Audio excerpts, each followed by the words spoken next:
Hello guys, और आज हम पढ़ेंगे कॉन्सेप्ट ऑफ प्रॉपर्टी जूरिस्प्रूडेंस में।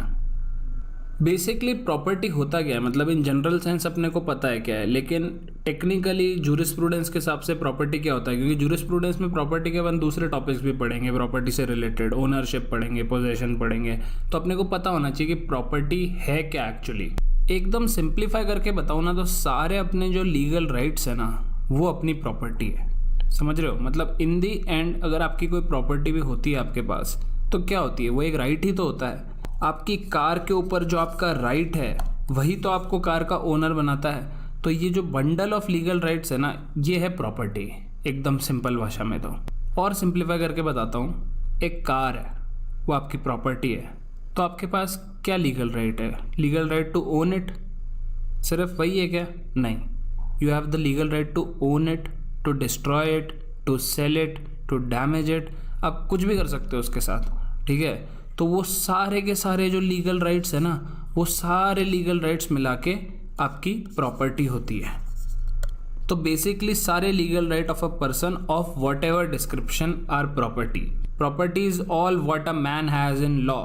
प्रॉपर्टी को डिवाइड करें तो कॉर्पोरल और इनकॉर्पोरल में कर सकते हैं। कॉर्पोरल जिसको छू सकते हैं, इनकॉर्पोरल जिसको नहीं छू सकते, मूवेबल, इमूवेबल, रियल और पर्सनल। ये मेजर डिफरेंस है, लेकिन ऐसे बहुत सारी कैटेगरी बन सकती हैं, लेकिन ये 3 मेजर डिफरेंस की कैटेगरीज हैं कि प्रॉपर्टी को कैसे अपन डिवाइड कर सकते हैं।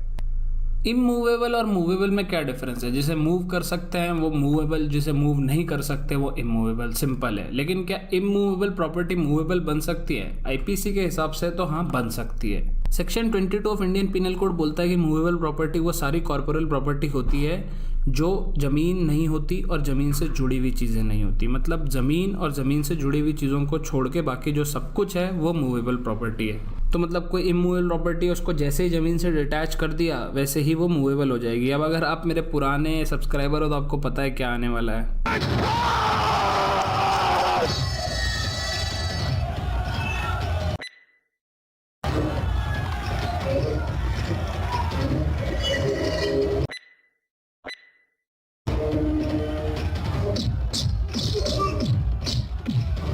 Section 2 sub clause 6 of Indian registration act के हिसाब से immovable property includes land, building, hereditary allowance, rights of way, lights, ferries, fisheries और any other benefit to arise out of land and things attached to the earth और permanently fastened to anything attached to the earth but not standing timber, growing grass और growing crops और grass.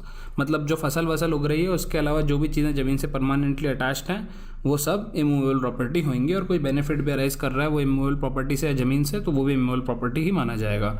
ऐसे ही Indian transfer of property act भी exclude करता है जो अपने फसल वगैरह उग रही होती है, ग्रोइंग क्रॉप्स को, from the definition of immovable property. Movable और इमूवेबल से थोड़ा सिमिलर एक और डिफरेंशिएशन है, और वो है अपना रियल और पर्सनल प्रॉपर्टी का।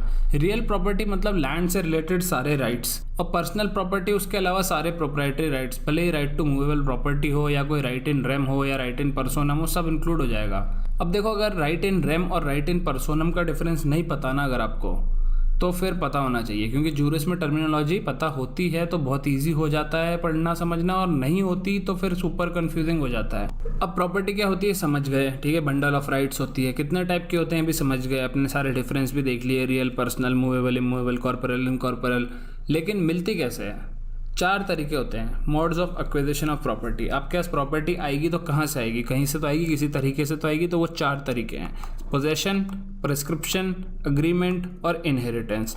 पोजेशन तो मतलब जिस आदमी के पास पोजेशन है, मतलब आपके पास उसके ऊपर पोजेशन का अलग से वीडियो बनाएंगे, इधर ऐसा समझ लो बस आपके कब्जे में है वो, ठीक है? अब मान लो ये कोई बंदा है, ठीक है? इसके पास पोजेशन है कोई प्रॉपर्टी का, ठीक है? तो ये पोजेशन वाला है। और एक और बंदा है और ये इस जो प्रॉपर्टी का ओनर है। अब यहाँ पे लिखा है if a person is in possession of a thing, ये आदमी के पोजेशन में है ये थिंग, ठीक है? He can not be ousted except by one who is true owner of the property.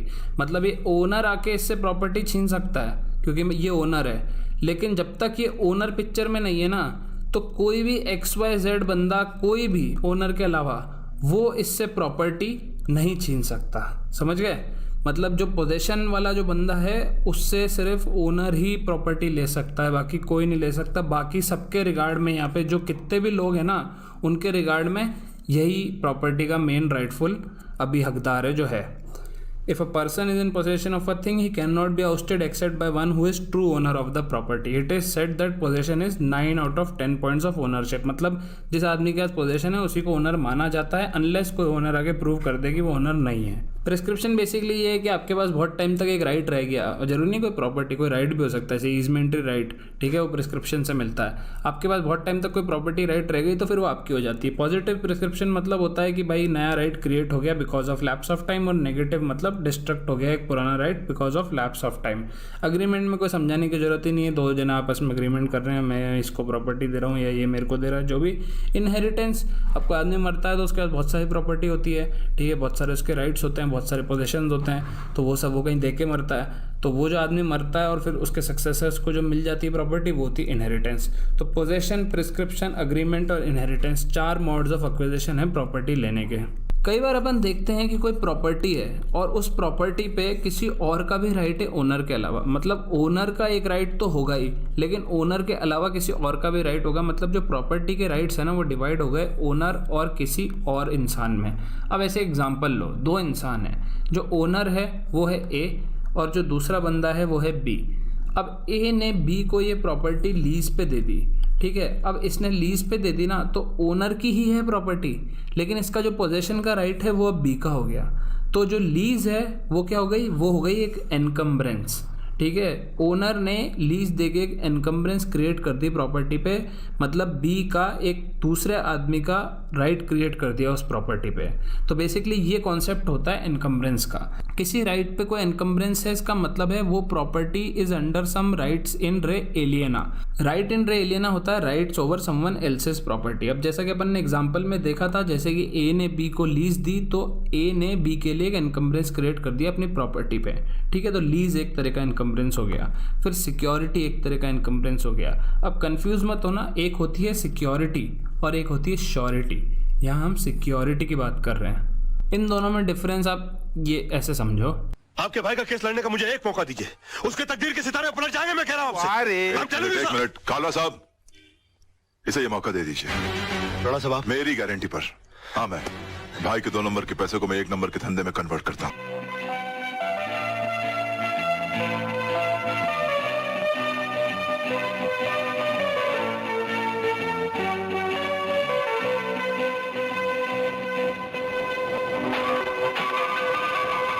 Security मतलब आपने प्रॉपर्टी किसी को दे दी और उसके बदले में आपने कुछ ले लिया, ठीक है, पैसे ले लिए या लोन ले लिया, कुछ भी ले लिया, ठीक है.